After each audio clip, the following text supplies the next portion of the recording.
نحمده ونصلي على رسوله الكريم اما بعد فاعوذ بالله من الشیطان الرجیم بسم اللہ الرحمن الرحیم. اس کائنات کا مالک اللہ ہے رب العالمین، جس نے ہر چیز کو پیدا کیا اور ہر چیز اس کی وفادار ہے، اس کی حمد و ثنا کر رہی، اس کی تسبیح میں مشغول ہے. قرآن مجید میں اللہ تعالیٰ فرماتے ہیں وَإِن مِّن شَيْءٍ إِلَّا يُسَبِّحُ بِحَمْدِهِ وَلَٰكِن لَّا تَفْقَهُونَ تَسْبِيحَهُمْ. کوئی چیز ایسی نہیں کہ جو اللہ کی تسبیح نہ کر رہی ہو، اور تسبیح کا معنی ہوتا ہے اس کی پاکی بیان کرنا، کہ اے اللہ تو ہر عیب سے پاک ہے، اللہ کی تعریف کرنا، لیکن تم ان کی تسبیح کو نہیں سمجھتے. زندگی میں کسی بھی انسان کے کسی بھی چیز کے دو رویے ہوتے ہیں، ایک مثبت اور ایک منفی. ایک رویہ یہ ہوتا ہے کہ ہم اپنے محسن کا شکر ادا کریں، جس نے ہمارے ساتھ اچھا کیا ہو، ہم پر کوئی احسان کیا ہو، ہم اس کو اپریشیٹ کریں اور ہم اس کے احسان کو اکنالج کریں. وہ محسن کوئی بھی ہو سکتا ہے. انسانوں میں سب سے زیادہ بڑا محسن ہمارے لیے والدین ہوتے ہیں. والدین کے ساتھ بھی ہمارے دو طرح کے رویے ہوتے ہیں. کچھ لوگ اپنے والدین کی قدر کرتے ہیں، ان کی طرف سے ہونے والی انسانی کمی کوتاہی کو درگزر کرتے ہیں، ان کی محنت اور کوشش کو اپریشیٹ کرتے ہیں، کسی بھی طرح زبان سے یا اپنے عمل سے یا رویے سے. کچھ ایسے لوگ ہوتے ہیں کہ جن کی سوچ منفی ہوتی اور وہ والدین کی چھوٹی موٹی کوتاہیوں کو بھی اتنا ہائی لائٹ کرتے ہیں اور جہاں بیٹھتے ہیں ان کی برائی سے بھی باز نہیں آتے اور کچھ نہ کچھ ان سے شکوہ شکایت کرتے ہی رہتے ہیں. اسی طرح دوسرے انسانوں کے ساتھ بھی، مثلا خواتین کے لیے شوہر اچھے ہوں یا برے، بہرحال ان کے کچھ احسانات بھی ہوتے ہیں. اور ہر انسان دوسرے انسان کے لیے جہاں فائدہ مند ہوتا ہے وہاں کچھ نہ کچھ بعض اوقات تکلیف دہ رویہ بھی اس کی طرف سے ہوتا ہے. اسی طرح ہمارے بچے اگر وہ ہمارے لیے کچھ کرتے ہیں، یا دوسرے انسان جنہوں نے ہمارے اوپر کسی بھی طرح کا کوئی احسان کیا ہوتا ہے، جب انسان کسی کی تعریف کرتا ہے یا کسی کا شکریہ ادا کرتا ہے یا کسی کی خوبیوں کو ذہن میں رکھتا ہے تو ہم بعضوں کو سمجھتے کہ شاید اس کا فائدہ دوسرے انسان کو ہوگا، حالانکہ اس کا سراسر فائدہ خود ہمیں ہو رہا ہوتا ہے، کیونکہ ہمارے اندر سے ہیپی ہارمونز نکل رہے ہوتے ہیں جس سے ہمارا اپنا پورا ایک رویہ اور ایک پورا ایٹیٹیوڈ تبدیل ہو جاتا ہے. لیکن اس کے برعکس جب ہم دوسرے لوگوں کے بارے میں منفی سوچتے ہیں اور نیگیٹو ہر ان کی چیز کو نیگیٹولی لیتے ہیں یا ان کو کریٹیسائز کرتے رہتے ہیں، تو نتیجہ کیا ہوتا ہے کہ اس شکوے شکایت والے رویے سے خود ہمارے اندر ایک ڈپریشن آنے لگتا ہے اور ہر چیز کے اندر اس کا تاریک پہلو، اس کا اندھیرا پہلو اور اس کی ناپسندیدہ چیزیں انسان کو بہت بادر کرتی ہیں.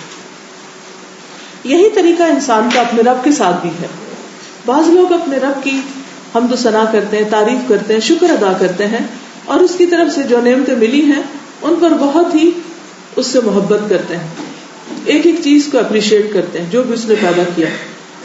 اس کے برعکس کچھ لوگ ہوتے ہیں وہ اللہ تعالیٰ کی طرف سے ملنے والی چیزوں کو تو یاد نہیں رکھتے، ان احسانات کو تو بھول جاتے ہیں، لیکن ہاں اگر کوئی کمی بیشی زندگی میں ہے، چونکہ یہ زندگی ایک ٹیسٹ ہے، اگر اس میں صرف خوشیاں ہی ہوتی اور تکلیف دہ چیز نہ ہوتی تو پھر تو کوئی امتحان ہی نہیں تھا. لیکن خوشیوں کے لیے اس نے ایک اور جگہ رکھی ہے کہ جو اس ٹیسٹ میں پاس ہوں گے انہی کو وہاں پر بھیجا جائے گا، انہی کو وہ جگہ آفر کی جائے گی. تو بہرحال کچھ لوگ اپنے رب کو بھی معاف نہیں کرتے اور اس کے بارے میں بھی منفی سوچ رکھتے ہیں اور ان کو طرح طرح سے اس پر اعتراض ہوتا ہے کہ اللہ تعالیٰ نے ایسا کیوں کر دیا، ویسا کیوں کر دیا، اس کے ساتھ یہ زیادتی کیوں ہو رہی ہے، اس کے ساتھ ویسا کیوں ہو رہا ہے. وہ اپنی ایک سوچ کے تحت ایسا رویہ اختیار کرتے ہیں. لیکن کچھ لوگ اس کے برعکس جتنی نعمتیں ان کو ملی ہیں ان کو زیادہ گنتے ہیں، ان کی طرف ان کی سوچ زیادہ جاتی ہے، لہذا ان کو ہر طرف اللہ تعالیٰ کے احسانات نظر آتے ہیں. جس انسان کے دل کے اندر شکر کی کیفیت ہوتی ہے، اللہ تعالیٰ کے احسانات اس کو نظر آتے ہیں، ایسے لوگ دل سے، زبان سے اور اپنے رویے سے اس کا شکر ادا کرتے رہتے ہیں. زبان سے کس طرح؟ اللہ کی تسبیح بیان کر کے، اللہ تعالیٰ کا شکر ادا کر کے. اور زبان کی تسبیح جس کے مخصوص الفاظ بھی ہیں، سبحان اللہ و بحمدہ، سبحان اللہ العظیم، اور اس کے علاوہ بھی کچھ اور ورژنز ہیں. اس کے بارے میں نبی صلی اللہ علیہ وسلم نے ہمیں مختلف احادیث سے اس کی بہت تاکید کی ہے. حضور صلی اللہ علیہ وسلم نے ایک حدیث میں فرمایا، حضرت ابو ہریرہ سے روایت ہے کہ رسول اللہ صلی اللہ علیہ وسلم نے فرمایا کہ لوگوں اپنا بچاؤ کر لو، اپنے آپ کو محفوظ کر لو. تو لوگوں نے عرض کیا کہ اے اللہ کے رسول صلی اللہ علیہ وسلم، کون سا دشمن آ گیا، کس سے بچے، کس سے بچائیں اپنے آپ کو، کہاں محفوظ کریں؟ آپ نے فرمایا نہیں، کوئی دشمن نہیں ہے اس وقت تمہارے سامنے، ہاں تمہارا بچاؤ جہنم سے ہے. یعنی انسان جب اللہ کی ناشکری کرتا ہے یا نافرمانی کرتا ہے یا انسانوں کے ساتھ ظلم کرتا ہے تو خود اپنے لیے وہ گڑھا کھود رہا ہوتا ہے. تو اس پر آپ صلی اللہ علیہ وسلم نے سبحان اللہ والحمد للہ ولا الہ الا اللہ واللہ اکبر پڑھنے کے لیے کہا. فرمایا کہ یہ کلمات قیامت کے دن تمہارے آگے آ کر پیچھے آ کر تمہارا بچاؤ کریں گے، اور یہی کلمات باقیات ہیں، باقی رہنے والے ہیں. قرآن مجید میں آتا ہے نا کہ المال والبنون زینت الحیات الدنیا والباقیات الصالحات خیر عند ربک ثوابا وخیر املا، کہ مال اور بیٹے دنیا کی زندگی کی رونق ہے، چند دن کی چیز ہے، لیکن جو باقی رہنے والی چیزیں ہیں وہ نیک کام ہیں. وہ کون سے نیک کام؟ تو ان کاموں کی لسٹ میں ایک ان تسبیحات کا ذکر کرنا اور اللہ کی تعریف کرنا اور اللہ تعالیٰ کی نعمتوں کا شکر ادا کرنا ہے. اس میں آپ دیکھیے کہ جن کو آپ نے یہ کہا اس میں ایک تو سبحان اللہ، اللہ پاک ہے، پھر والحمد للہ، تعریف اللہ کے لیے ہے، اور پھر لا الہ الا اللہ، اللہ ایک ہے، یعنی نہیں کوئی الہ مگر اللہ، اور اللہ اکبر. یہ کلمات جو انسان پڑھتا ہے، اللہ کی تعریف بیان کرتا ہے، اللہ کی بڑائی بیان کرتا ہے، اللہ تعالیٰ کو بے عیب قرار دیتا ہے، تو قیامت کے دن یہ اس کے لیے ایک پروٹیکشن کا باعث ہوگی. سوال یہ پیدا ہوتا ہے کہ چند کہنے تو چند کلمات ہیں، تھوڑا سا ورد ہے، تھوڑا سا ذکر ہے، تو اس کی اتنی بڑی فضیلت کیوں ہے؟ اس میں آپ دیکھیے کہ پہلی چیز ہے سبحان اللہ، اللہ پاک ہے. یہ کہنا کیوں ضروری ہے؟ اس لیے ضروری ہے کہ شیطان ہمارے دل میں ہر وقت وسوسے ڈالتا رہتا ہے. یہ جو کیوں آتا ہے نا، یہ کیوں ہے. مثلاً کوئی کہتا ہے نماز پڑھو تو ہم کہتے ہیں کیوں پڑھے. عبادت کرو تو ہم کہتے ہیں کیوں. تو یہ جو کیوں ہے، یہ ایک طرح سے اس کے کیوں بھی دو طرح کے ہوتے ہیں. ایک کیوں ہوتا ہے کہ انسان سمجھنا چاہتا ہے، اور یہ کیوں تو حضرت ابراہیم علیہ السلام نے بھی کیا تھا کہ اللہ تعالیٰ، انہوں نے بھی کوشچن کیا تھا، فرشتوں نے بھی کوشچن کیا تھا، انہوں نے بھی کیوں کہا تھا. کیوں کہنا برا نہیں ہے. اللہ تعالیٰ نے جب اپنا ارادہ پیش کیا فرشتوں کے سامنے، وَإِذْ قَالَ رَبُّكَ لِلْمَلَائِكَةِ إِنِّي جَاعِلٌ فِي الْأَرْضِ خَلِيفَةً قَالُوا أَتَجْعَلُ فِيهَا مَن يُفْسِدُ فِيهَا، کہ آپ کیوں انسان کو بنانے لگے ہیں، وہ تو زمین میں فساد کرے گا، خون بہائے گا. اور ان کا خیال کوئی غلط بھی نہیں تھا، خیال تو درست تھا، کیونکہ ہم دنیا میں اس کا عملی ثبوت دیکھ ہی رہے ہیں. یعنی ایون اینجلز آسک، تو کوشچن بری چیز نہیں ہے. اطمینان قلب کے لیے کوشچن آتا ہے دل میں کہ انسان کسی چیز کی حقیقت کو سمجھے. اسی طرح اور مواقع پر بھی حضرت عزیر علیہ السلام کے بارے میں آتا ہے کہ وہ کہیں جا رہے تھے، راستے میں ایک بستی پر سے گزرے، تو وہاں پر بستی جو تھی وہ پوری کی پوری تباہ ہو چکی. تو ان کے ذہن میں بھی کیوں آیا، کیسے، کہ یہ کیسے اٹھائے گا اللہ تعالیٰ، اس کی دوبارہ سب کیسے بنیں گے، مرنا، مرنے کے بعد جی اٹھنا، پھر حساب کتاب، پھر یہ کیسے، کیوں، کس طرح. یہ سوال سب کے ذہن میں آتے ہیں. خود اللہ تعالیٰ کی ذات کے بارے میں سوال آتے ہیں. سوال کا آنا برا نہیں، کیونکہ سوال رستہ کھولتا ہے علم حاصل کرنے کا. یہ کیوریاسٹی انسان کے اندر رکھی اسی لیے گئی ہے تاکہ انسان کچھ سیکھ سکے، کچھ حاصل کر سکے. اگر یہ سوال نہ ہوتے تو ہم عقل کا استعمال کہاں سے کرتے؟ تو جب پازیٹیولی ہم سوال کرتے ہیں تو اس میں کوئی حرج نہیں ہے کہ بات کو مزید سمجھنے کے لیے. لیکن ایک سوال ہوتا ہے اعتراض کے لیے، کسی کے کام کو لیٹ ڈاؤن کرنے کے لیے، اس کو حقیر کرنے کے لیے، اس کو ڈیگریڈ کرنے کے لیے، اس کو اس کی شان سے کم کرنے کے لیے. تو یہ دوسری طرح کا سوال اگر ذہن میں آتا ہے کہ جس سے نعوذ باللہ اللہ تعالیٰ کے بارے میں ایسا خیال آئے یا ایسا اعتراض ہو کہ انسان سمجھے کہ یہ جو کچھ کیا ہے اس کا کچھ فائدہ نہیں ہے اور یہ کرنا نہیں چاہیے تھا اللہ تعالیٰ کو، نعوذ باللہ، یا یہ کہ یہ کیوں، اور یہ تو اٹس انفیئر، اٹس انجسٹ وغیرہ وغیرہ. یہ چیز جو ہے جب انسان کے اندر آنے لگتی ہے تو ان وسوسوں اور ان باتوں کا اور اس نیگیٹیوٹی کا علاج کیا ہے، انسان کرے کیا؟ اس کے لیے جو حل بتایا گیا وہ ہے اللہ کا ذکر. کہ انسان کے دل میں جو ہی ایسی کوئی بات آئے تو انسان کے سبحان اللہ، اللہ پاک ہے اس بات سے کہ کوئی بھی غلط کام کرے یا کوئی ناانصافی کا فیصلہ کرے یا کسی کے ساتھ ظلم کرے یا کسی کے ساتھ زیادتی کرے. اس سے تو سب سے پہلی صفت جو قرآن مجید میں اپنی بیان کی ہے بسم اللہ الرحمن الرحیم، کہ وہ انتہائی مہربان بار بار رحم کرنے والا ہے. تو اس لیے اس کی تو کوئی بھی چیز جو ہے وہ ایسی نہیں ہو سکتی کہ جس میں کوئی نقص ہو. اس کا ہر کام جو ہے وہ فائدے کا ہی ہے. پھر آپ دیکھیے کہ اس کو مزید یہ تو اس کو یعنی ہر چیز سے بے عیب قرار دینا ہے. جو ہی وسوسہ ہے کہ سبحان اللہ ہو نہیں سکتی. دوسرا ہے والحمدللہ. صرف یہ کہنا کافی نہیں کہ اللہ میں کوئی عیب نہیں، بلکہ یہ بھی کہ اس نے تو اتنے اچھے کام کیے کہ سب تعریف اس کے لیے. تو کہنے کا ایک یہ انداز ہے، ایک سلبی انداز ہوتا ہے کہ کسی کو کسی منفی چیز سے پاک کرنا، اور ایک جو ہے وہ تعریفی انداز ہے جس میں اللہ تعالیٰ کی حمد و ثنا بیان ہو رہی، والحمدللہ ولا الہ الا اللہ، اور اس کی توحید کا بیان، واللہ اکبر، اور اللہ سب سے بڑا ہے، سب سے بڑا، مجھ سے بھی بڑا، تمام انسانوں سے بڑا، ساری مخلوق سے بڑا. تو وہ اس بات سے پاک ہے کہ وہ کوئی بھی غلط کام کرے، ایسی چیز کرے کہ جو نہیں کرنی چاہیے. اس لیے جو شخص سوچ سمجھ کے اللہ سبحانہ وتعالیٰ کا ایسا ذکر کرتا ہے تو وہ دنیا میں بھی شیطان سے ایک طرح سے پروٹیکشن میں آ جاتا ہے، اور قیامت کے دن بھی جب کہ ہر طرف کوئی بھی انسان ساتھ نہیں ہوگا اور انسان ہر چیز سے ایکسپوزڈ ہوگا، نہ اس کے پاس لباس ہوگا، نہ ہی کچھ اور، نہ کوئی چھت ہوگی، نہ سایہ، تو اس وقت یہ کلمات اس کے ارد گرد آ جائیں گے اور اس کو اپنے حصار میں لے لیں گے. تو اس لیے ان تسبیحات کا پڑھنا انسان کے لیے بہت فائدہ مند ہے. اس میں آپ دیکھیے کہ ہم تو خیر عام انسان ہیں، ہمیں تو ویسے ہی بہت کچھ کرنے کی ضرورت ہے، لیکن اللہ کے رسول صلی اللہ علیہ وسلم جو تھے وہ اتنے نیک اور اللہ نے ان کو چنا تھا، اللہ تعالیٰ کے پسندیدہ تھے، لیکن اس کے باوجود وہ مسلسل تسبیح کرتے تھے.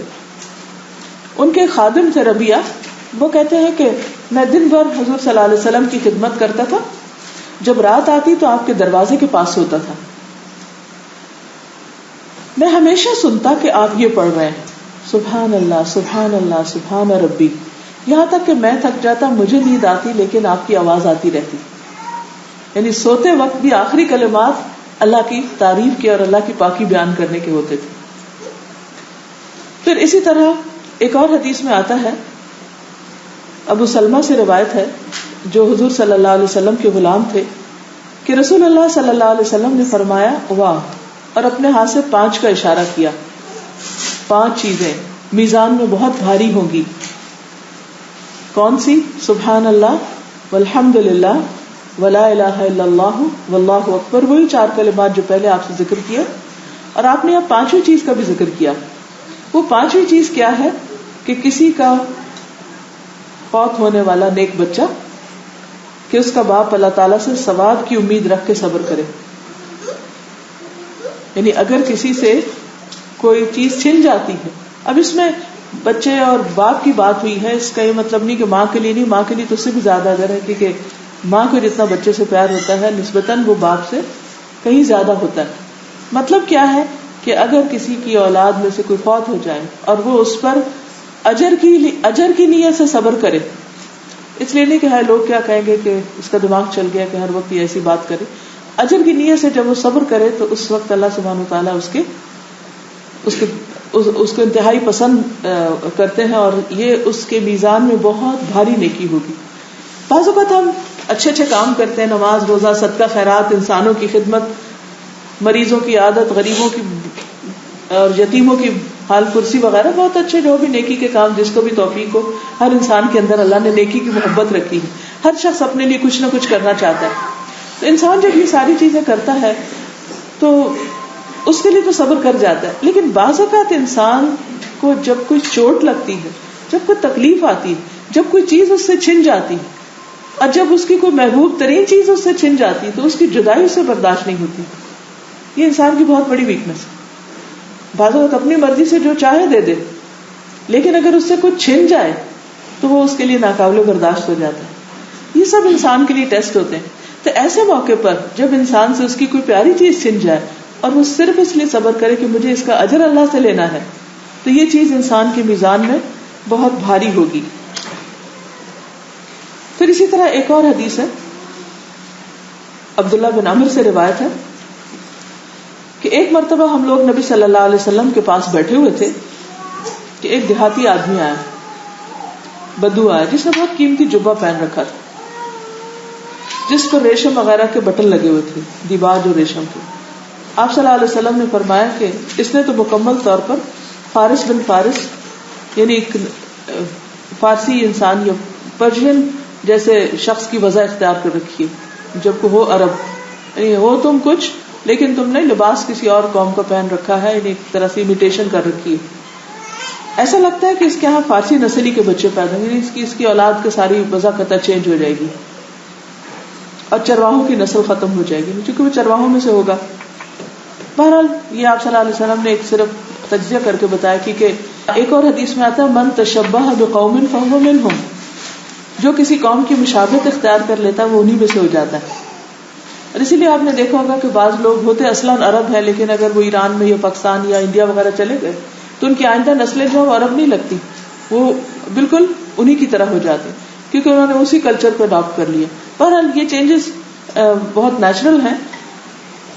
پھر آپ نے اس کے جبے کے مختلف حصوں کو پکڑ کر جمع کیا اور فرمایا میں تمہارے جسم پر بیوقوفوں کا لباس نہیں دیکھ رہا، یعنی کہ ایسا لباس نہیں ہے کہ کوئی جو ناسمجھو والا ہو، یعنی اٹس اوکے. پھر فرمایا اللہ کے نبی نوح علیہ السلام کی وفات کا وقت جب قریب آیا تو انہوں نے اپنے بیٹے سے فرمایا. اب یہ اصل میں حدیث پیچھے سے اس لیے ذکر کر رہی ہوں کہ آپ صلی اللہ علیہ وسلم کی مجلس کا ایک حال معلوم ہو جائے کہ آپ کے پاس مختلف طرح کے لوگ آتے تھے اور بعض اوقات آپ ان کے حال حلیے یا اس چیز پر تبصرہ بھی کرتے، اور بتانا ہی مقصود تھا. یعنی اس شخص کے چونکہ تھا کچھ اور، اس نے پہنا کچھ اور تھا، تو اس کو بتایا کہ اگر تم یہ طریقہ اختیار کرو گے تو آئندہ تمہاری ساری جنریشن اسی طریقے پہ چل پڑے گی. جیسے ہمارے لوگ یورپ امریکہ وغیرہ چلے جاتے ہیں تو پھر کیا ہوتا ہے کہ ایک جنریشن زبان بدلتی ہے، لباس بدلتی ہے، اگلی جب ان کے بچے آتے ہیں سیکنڈ تھرڈ جنریشن تو پہچانے نہیں جاتے کہ اصلاً کہاں سے تعلق رکھتے ہیں. It is very natural. لیکن یہ کہ کچھ لباس ایسے ہوتے ہیں کہ جو انسان کو چینج کرنے میں کوئی حرج نہیں ہوتا ایز لانگ ایز وہ سطر کی حدود پوری کرتے ہوں. لیکن کچھ لباس ایسے ہوتے ہیں کہ جو انسان کی اللہ نے جو حدود مقرر کی ہیں ان کو فلفل نہیں کرتے، تو وہ درست ہے. اب مثلاً بہت سے لوگ جب یہاں آتے ہیں تو بلیک گاؤن یا بایا اس طرح کی چیز پہن لیتے ہیں، حالانکہ اپنے ملکوں میں نہیں پہنتے، تو وہ یہاں آ کر یہاں کا کلچر اڈاپٹ کر لیتے ہیں. اب اگر کوئی عام طور پر کسی کو اپنی قوم کے علاوہ کوئی اور لباس پہنے دیکھے تو عموماً کیا کہتے ہیں، اری کریزی، بیوقوف لگتے ہیں. تو آپ نے جب اس کا لباس دیکھا تو آپ کہا کہ کوئی ایسی بات نہیں ہے کہ تم نے کوئی غلط کام کیا ہے، لیکن یہ ہے کہ جیسا تم لباس پہنو گے، جس کلچر کو اڈاپٹ کرو گے، تمہاری پھر ویسی خصلتیں ہو جائیں گی. اس بات کے بعد آپ نے ایک وصیت کی، اور وہ وصیت خود نہیں کی بلکہ نوح علیہ السلام کی وصیت کو دہرایا کہ ان کی وفات کا جب وقت قریب آیا تو انہوں نے اپنے بیٹے سے فرمایا کہ میں تمہیں ایک وصیت کر رہا ہوں جس میں میں تمہیں 2 باتوں کا حکم دیتا ہوں اور 2 باتوں سے روکتا ہوں. 2 کام کرو اور 2 نہ کرو.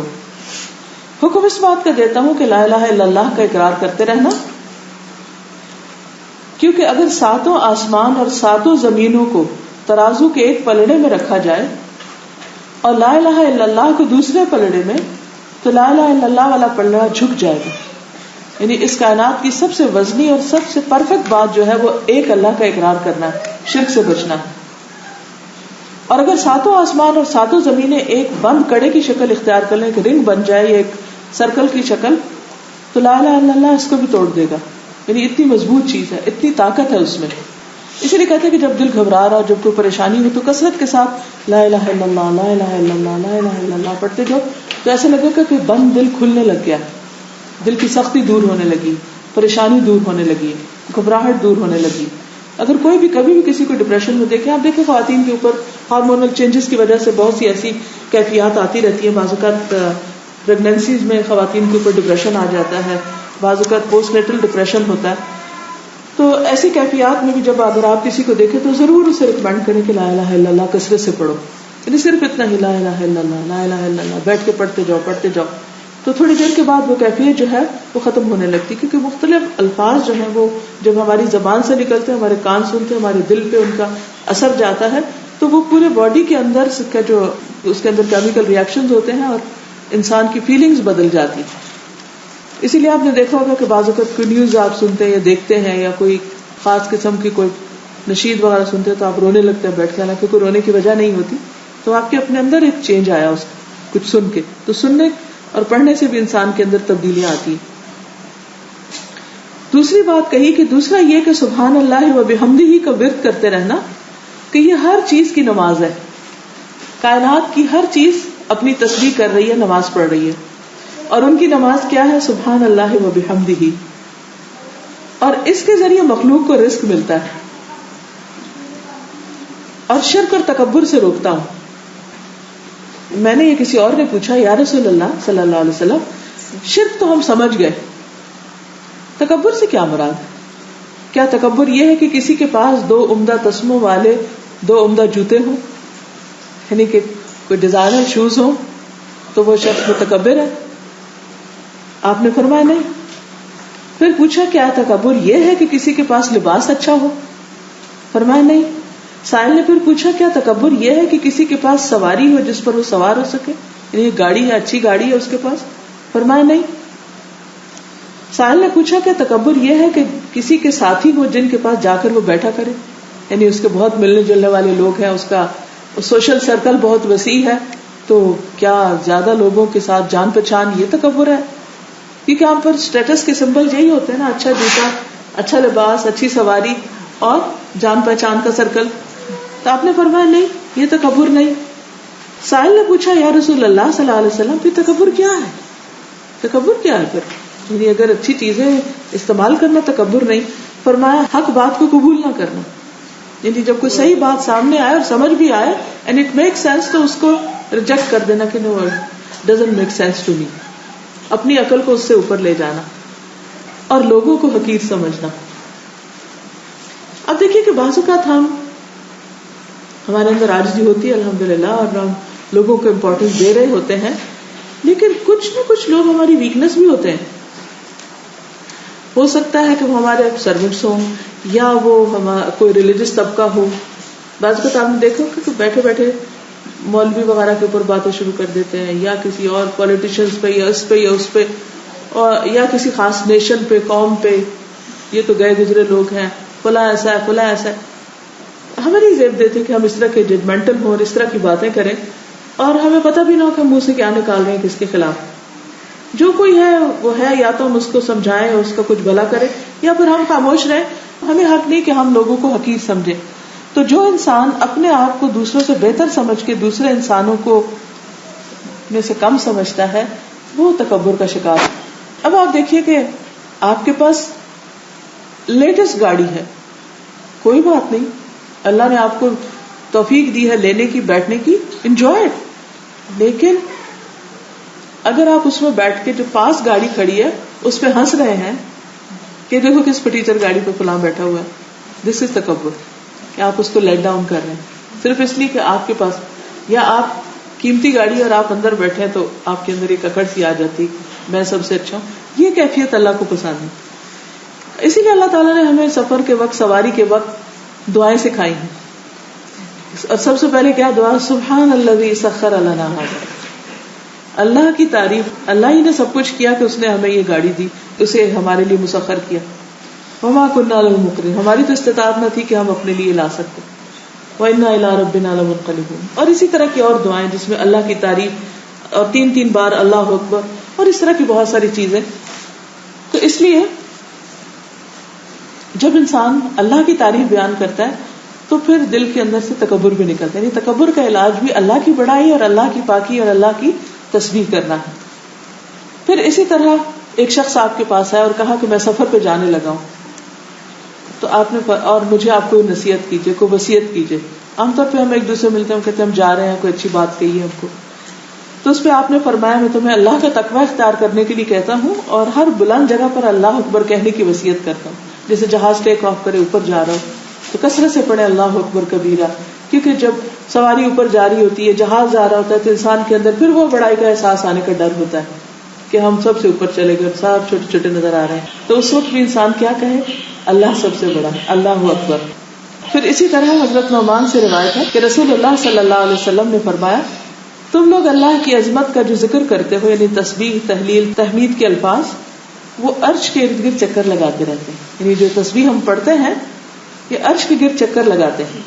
ان کی ایسی بنبناہٹ ہوتی جیسے شہد کی مکھیوں میں بنبناہٹ ہوتی. وہ اپنے کہنے والے کا اللہ کے دربار میں ذکر کرتے ہیں. کیا تم نہیں چاہتے کہ اللہ کے دربار میں تمہارا ذکر ہوتا رہے، کہ عرش پر تمہارا بھی ذکر ہو؟ آپ دیکھیں جب انسان کو یہ پتہ چلتا ہے کہ دنیا میں فلاں جگہ کسی بڑے نے میرا نام لیا یا کسی خاص مجلس میں مجھے یاد کیا گیا تو انسان بڑا پراؤڈ فیل کرتا ہے. لیکن دنیا کی کسی بھی مجلس سے بڑی اللہ کا عرش، اللہ کا دربار ہے. تو جو شخص یہ چاہتا ہو کہ وہاں اس کا ذکر کیا جائے، اور جیسے کہ قرآن مجید میں بھی آتا ہے فَاذْكُرُونِی اذکرکم، تو مجھے یاد کرو میں تمہیں یاد کروں گا. تو اس کے لیے ضروری ہے کہ انسان کثرت سے اللہ کی تسبیح بیان کرتا رہے.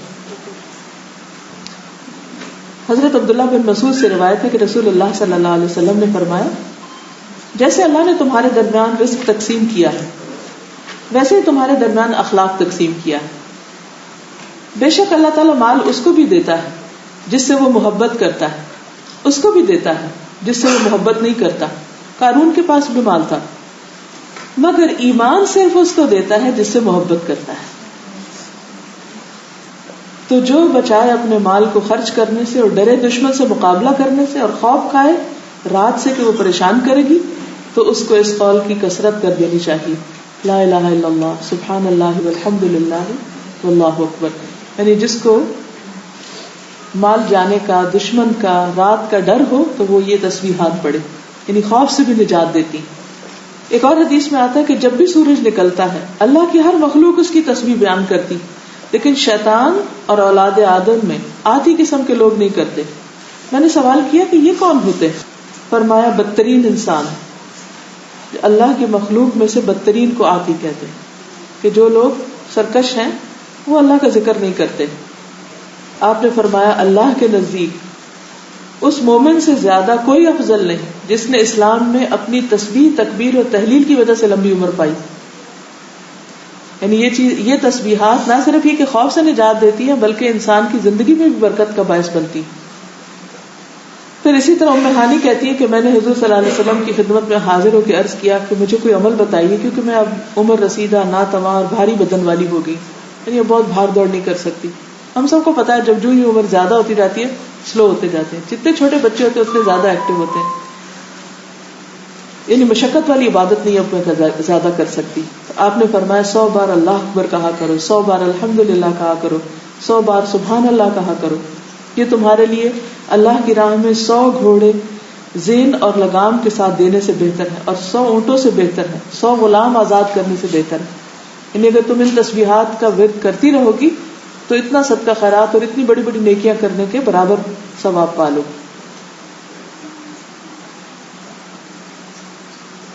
حضرت ابو ہریرہ سے روایت ہے کہ وہ درخت لگا رہے تھے، نبی صلی اللہ علیہ وسلم قریب سے گزرے. پوچھا ابو ہریرہ کیا کر رہے ہو؟ میں نے عرض کیا درخت لگا رہا ہوں. فرمایا اس سے بہتر درخت تمہیں بتاؤں؟ عرض کیا ضرور. فرمایا کہو سبحان اللہ والحمد للہ ولا الہ الا اللہ واللہ اکبر. ان میں سے ہر کلمے کے بدلے جنت میں تمہارے لیے ایک درخت لگے گا. اس کا یہ مطلب نہیں کہ آپ نے ان کو روک دیا کہ درخت نہ لگاؤ. نبی صلی اللہ علیہ وسلم کا طریقہ یہ ہوتا تھا کہ جو شخص جو کام کر رہا ہوتا تھا اس وقت اس کو اس کام سے ایک بڑا کام بھی بتا دیتے تھے، اور وہ آخرت کے لیے کوشش اور محنت کرنے کا. تو اس پر آپ نے ان کو آخرت کے درخت لگانے یعنی تسبیحات پڑھنے کی طرف بھی متوجہ کیا.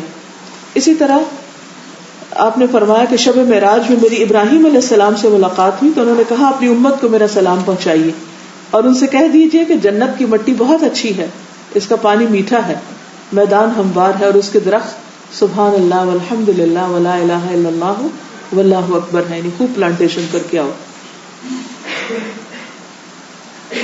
اسی طرح کہا کہ جو شخص انگلیوں پہ پڑے گا تو قیامت کے دن یہ انگلیاں بولیں گی. قرآن مجید میں بھی آتا ہے نا کہ ہم ان کی زبان پہ آج مہر لگا دیں گے، ان کے ہاتھ بولیں گے. تو ہاتھ کیا بولیں گے؟ جو کچھ ہاتھوں سے انسان کرے گا. پھر اسی طرح یہ تسبیحات جو ہے وہ اللہ کے نزدیک بہت زیادہ محبوب ہیں.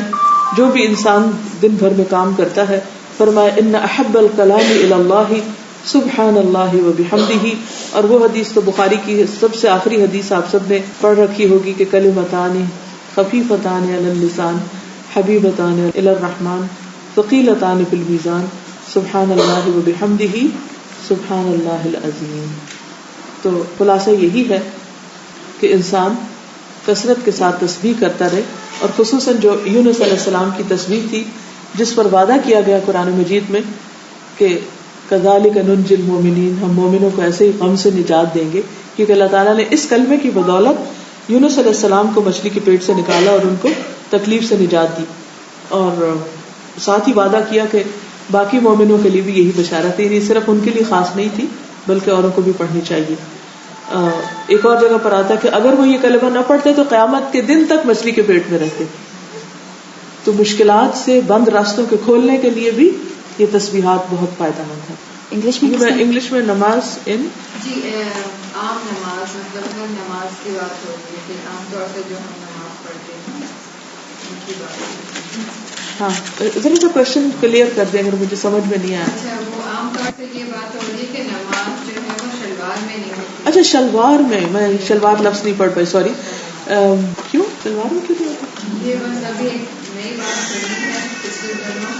تو ہاں کہ وہ کہ مطلب یہ کہ پیر نظر آتے ہیں تو یہ جو ٹوز ہے جو ناخن ہے وہ آئی تھنک اس کا یہ مطلب ہم نے سنا ہے کہ یہ نہیں نظر آنی چاہیے. تو انہوں نے کہا کہ شلوار میں نماز نہیں ہوتی, اور جو بھی شلوار میں نماز ہوئی ہے وہ نلفائی ہوتی ہے. تو اب یہ بہت مطلب ایک چیز ہے انسان کو بے چین کرتی ہے کہ ابھی تک کبھی سنی نہیں تھی. اور میکسی پہنے یا ابایا پہنے, جی جو پاؤں ڈھک جاتا تھا جی. اور شلوار مطلب ٹانگوں کے درمیان گیپ نہیں اور سمجھا. یہ جو بات ہے نا کہ ٹانگوں کے درمیان گیپ نہیں ہو, یہ بات درست نہیں ہے. لیکن یہ بات درست ہے کہ پاؤں جو ہے وہ ڈھک کے پڑھنا زیادہ وہ فائدہ مند ہے, یعنی زیادہ افضل ہے. لیکن یہ کہنا کہ جس کے پاؤں ڈھکے نہ ہو اس کی نماز ہی نہیں ہو, یہ غلط ہے. اور یہ جو ٹخنے ہیں یہ ضرور ڈھکے ہونے چاہیے. ہماری شلواروں کی عام طور پہ مشکل یہ ضرور ہے کہ جب رکوع کرتے ہیں تو یہ پیچھے سے ساری اٹھ کے ٹخنے ضرور ننگے ہو جاتے ہیں, تو ٹخنے نہیں ننگے ہونے چاہیے. اور اس میں یہ ہے کہ جو بڑی چادر ایک ہوتی ہے اس آسان ہوتا ہے کیونکہ بعض اوقات بازو بھی سارے کھل جاتے ہیں, تو بھی نہ کھلے ہوئے ہوں, بال نہ کھلے ہوئے ہوں. تو یہ نماز کی شرائط میں سے ہے کہ انسان پوری طرح کور ہو. زیادہ تر یہ ایمفسائز کر رہے ہیں کہ یہ جو ہڈی ہوتی ہے یہ پیر کی یہ نہ نظر. ہاں موزہ پہن لیں. ابایا پہننا ضروری نہیں ہے, کوئی بھی چادر میکسی کچھ بھی ایسی چیز پہن لیں کہ جس سے ٹخنے پاؤں وغیرہ ڈھک جائیں, اینی تھنگ, ٹھیک ہے نا, کوئی اس کے لیے ضرور. اور یہ کہنا کہ شلوار میں نماز بھی ہوتی ہے یہ تو بالکل ہی غلط بات ہے. اور کہیں بھی کوئی حدیث اب تک میں نے بخاری میں سے بھی پڑھی ہے, مسلم بھی میں نے پڑھی ہے, اور بھی کتابیں پڑھی ہیں جس میں نماز کے پورے چیپٹر میں نے پڑھائی بھی ہے, کہیں ایسا کچھ بھی نہیں آیا کہ درمیان میں اگر کٹ ہے تو اس سے نماز نہیں ہوتی. یہ نہیں. ہاں یہ ہے کہ اگر شلوار پتلی اور جسم جھلک رہا ہے یا ٹخنے ننگے ہیں تو پھر نہیں. اور جو پاؤں والی بات ہے اس میں بہرحال اختلاف موجود ہے. افضل یہی ہے کہ پاؤں ڈھکے ہوئے ہوں, لیکن اب یہ کہنا کہ جو ہو چکا وہ نلی پائے گی یہ بھی غلط ہے کہنا. کیوں؟ جب قبلہ تبدیل ہوا تھا تو کچھ لوگوں نے اس سے پہلے جو نمازیں پڑھی تھی تو اللہ تعالیٰ نے ان کو پریشانی ہوئی کہ ان کی نمازیں ضائع تو نہیں ہوگی. فرمایا کہ وما کان اللہ لیضیع ایمانکم, لا علمی میں انسان سے اگر کوئی کمی ہو جاتی ہے اور انسان توبہ کر لیتا ہے تو اس کی پچھلی چیزیں بھی غلطیاں بھی سورۃ الفرقان میں آتا ہے وہ نیکیوں میں تبدیل ہو جاتی ہیں. کوئی بھی ایسے تنگ چوڑی دار پاجامہ کی جسے پوری شیپ نظر آ رہی ہو وہ ٹھیک نہیں, کیونکہ جسم کا سطح ڈھکا ہوا ہونا چاہیے. جی دعا آفٹر فرض نماز, نماز کے بعد کے اذکار جو ہے مسنون, اس کا تو ہم نے کارڈ بھی چھاپا ہوا ہے.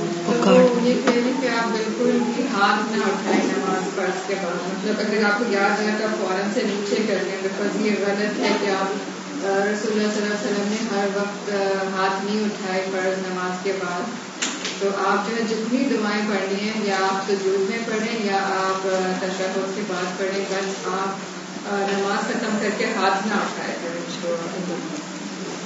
دیکھیں سختی سے انہوں نے بار بار اس بات کو یہ منع کرتے ہیں. یہ تھوڑا سا اس میں یہ ہے کہ نماز کے بعد کے مسنون اذکار جو ہیں وہ باقاعدہ شاید یہاں بھی ہو میرے لیے ہماری مسجد میں بھی لگے ہوئے نماز کے بعد ہے نا. نہیں کیوں منع کر رہے ہیں؟ دیکھیے میرے پاس یہ ہے الاذکار بائی عربی کی ہے اپلیکیشن. الاذکار بعد السلام من الصلاۃ, وہ اذکار جو سلام پھیرنے کے بعد کیے جائیں گے نماز کے بعد. 3 دفعہ استغفر اللہ, پھر اللہم انت السلام والی, پھر لا الہ الا اللہ وحدہ لا شریک اور اینڈ تک ولو کرہ الکافرون. پھر تسبیحات ہیں, پھر 3 دفعہ قل هو اللہ, قل اعوذ برب الفلق, قل اعوذ برب الناس, آیت الکرسی, اللہم انی اسألک علما نافعا. یہ دعائیں موجود ہیں اور اس کے علاوہ بھی آپ کے دل میں کوئی دعا ہے تو آپ کر سکتے ہیں. نمبر 1. دوسری بات یہ ہے کہ اس کو فرض نہیں کرنا چاہیے کہ دعا کے لیے ہاتھ اٹھانا ہی لازم ہے. اس طرح بھی پڑھ سکتے ہیں, اور اگر کسی نے اٹھایا تو ہم یہ نہیں کہہ سکتے کہ یہ کوئی غلط کام کر رہا ہے, لیکن کیونکہ دعا مانگنا ہے نا, اور مانگنے کے لیے ہاتھ اٹھانے میں کوئی حرج نہیں.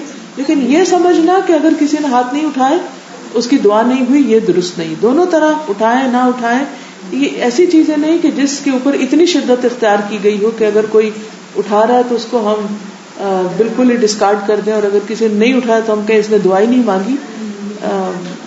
یہ چیزیں جو ہے یہ وسعت سے تعلق رکھتی ہیں. اس سے ریلیٹڈ ہے کہ میں نے ایک بار مسجد میں دعا مانگی نماز پڑھ کے, اور جیسے جیسے کہہ رہے تھے ہاتھ دھوئے کسی نے مجھے مار دیا, یہ بدعت ہے, یہ لوگ ایسے نہیں کرتے.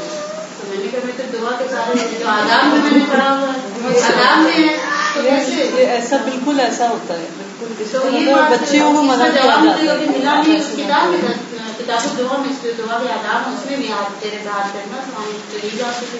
صحیح. اصل میں بات یہ ہے کہ ہمارے دین میں بہت وسعت ہے. جب ٹھیک ہے ہمیں ایک زیادہ اچھی بات پتہ چل گئی ہے, ہم دوسروں کو بتائیں, لیکن مارنے کا تو کہیں اجازت نہیں ہے کہ جی مطلب ایسے تھوڑا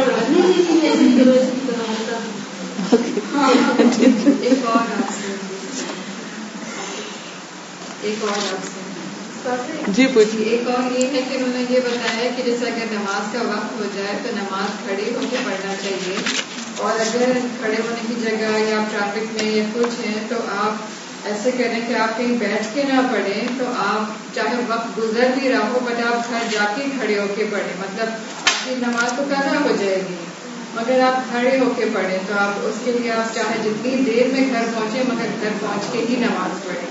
ایک یہ بات, اور دوسری بات یہ کہ جیسے آپ پلین میں آپ ٹریول کر رہے ہیں اور آپ کو نماز پڑھنی ہے, تو اب یہ کہ ظاہر ہے پلین میں اور لانگ فلائٹس کے اوپر آپ کہاں پڑھیں گے, تو نارملی تو آپ اپنی کرسی پہ بیٹھ کے پڑھتے ہیں. تو انہوں نے کہا یہ بھی نہ کریں, بلکہ آپ پیچھے جائیں, کھڑے ہوں, جگہ دیکھیں, اور پھر آپ وہاں سجدہ کر کے ہی نماز پڑھیں. پلین میں کرسی پہ بیٹھ کے نماز نہ پڑھیں. تو بیٹھ کے نماز پڑھنے کی جو اجازت ہے وہ کس کام کے لیے؟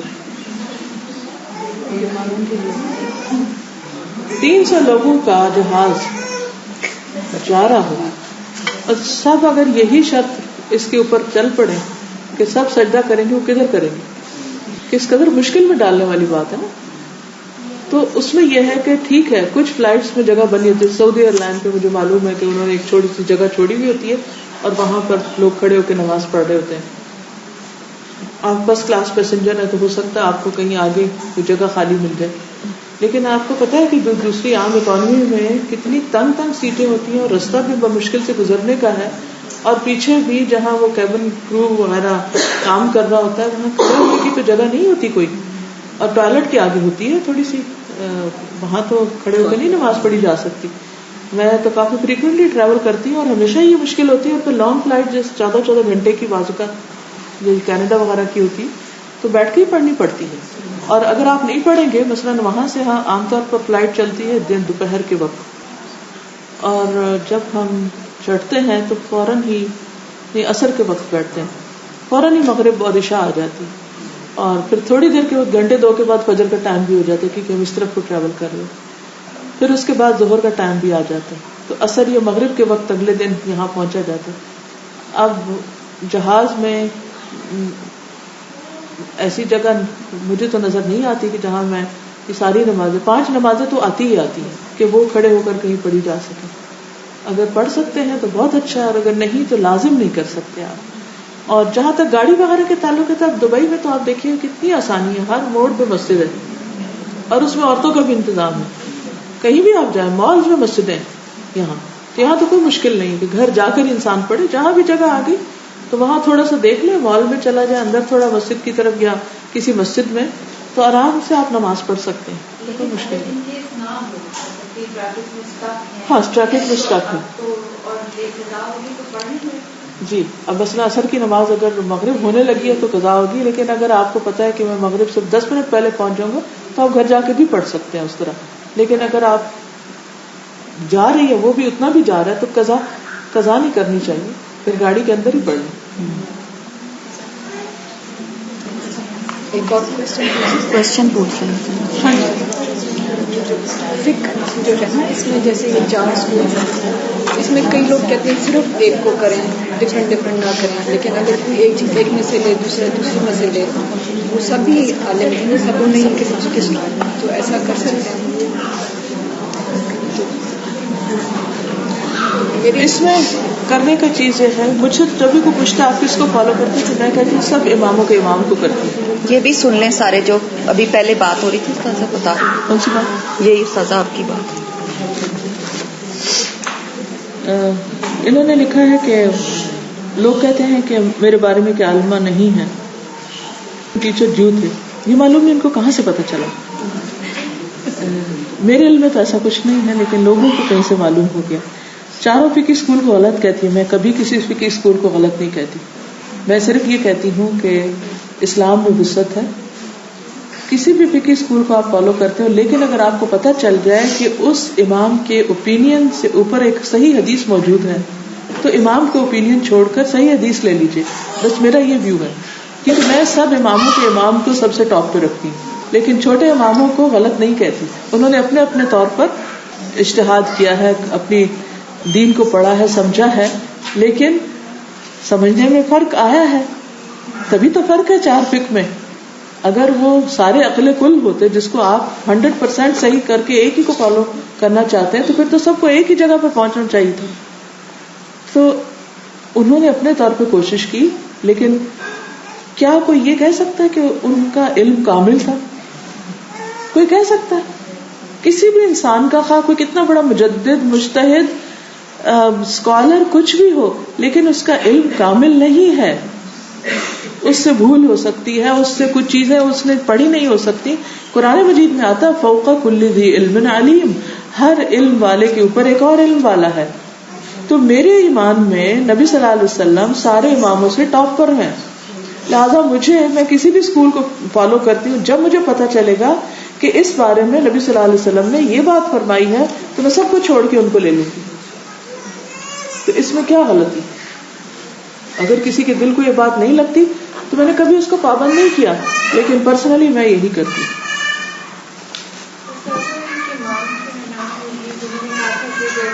میری بات سے اگر حدیث کوئی کانٹرڈکٹ کرے تو اس کو دیوار. بالکل ہی کہا تھا امام شافعی تھے شاید. اور جب ہم جمعے کی نماز پڑھنے جاتے ہیں اور اگر خطبہ شروع ہو جائے تو پھر ہم اس وقت پھر 2 نفل نہیں پڑھ سکتے نا، جو ہم مسجد داخلے کے تو پڑھ ہی سکتے ہیں، جا کے ایک طرف پڑھ کے بیٹھ جائیں. ہاں کوئی حرج نہیں، وہ تو مسجد داخل ہونے کی ہے. اچھا، کیونکہ بہت سارے لوگ کہتے ہیں خطبہ جب ہو رہا ہو تو کچھ بھی نہیں کریں. ہاں باتیں نہیں کرنی چاہیے، اشارے، یہ چلنا پھرنا نہیں. نیا گھر شروع کرنے کا مصنون طریقہ بتا دیں. اس میں کچھ نہیں، بس صرف یہ کہ کوئی بھی نعمت انسان کو ملے، چاہے گھر ہو چاہے اولاد ہو، کیا کرنا چاہیے؟ شکر کرنا چاہیے. بچوں کا تو ہم عقیقہ کر لیتے ہیں، جو پیدا ہوتے ہیں تو قربانی وغیرہ بکرا دے دیتے ہیں، لڑکی کا 1 2 لڑکے کے 2. اسی طرح عید وغیرہ پر بھی آپ شکرانہ کرتے ہیں، فطرانہ دیتے ہیں. ایک عید پر، دوسری پر آپ ذبح کرتے ہیں، قربانی کرتے ہیں. تو نبی صلی اللہ علیہ وسلم کو جب اللہ تعالیٰ نے نعمت عطا کی، انا اعطیناک الکوثر فصلی لربک وانحر ان شانئک ھو الابتر، تو جب بھی کوئی نعمت ملے تو انسان شکرانے کے نفل پڑھے اور قربانی کرے، صدقہ کرے، خیرات کرے.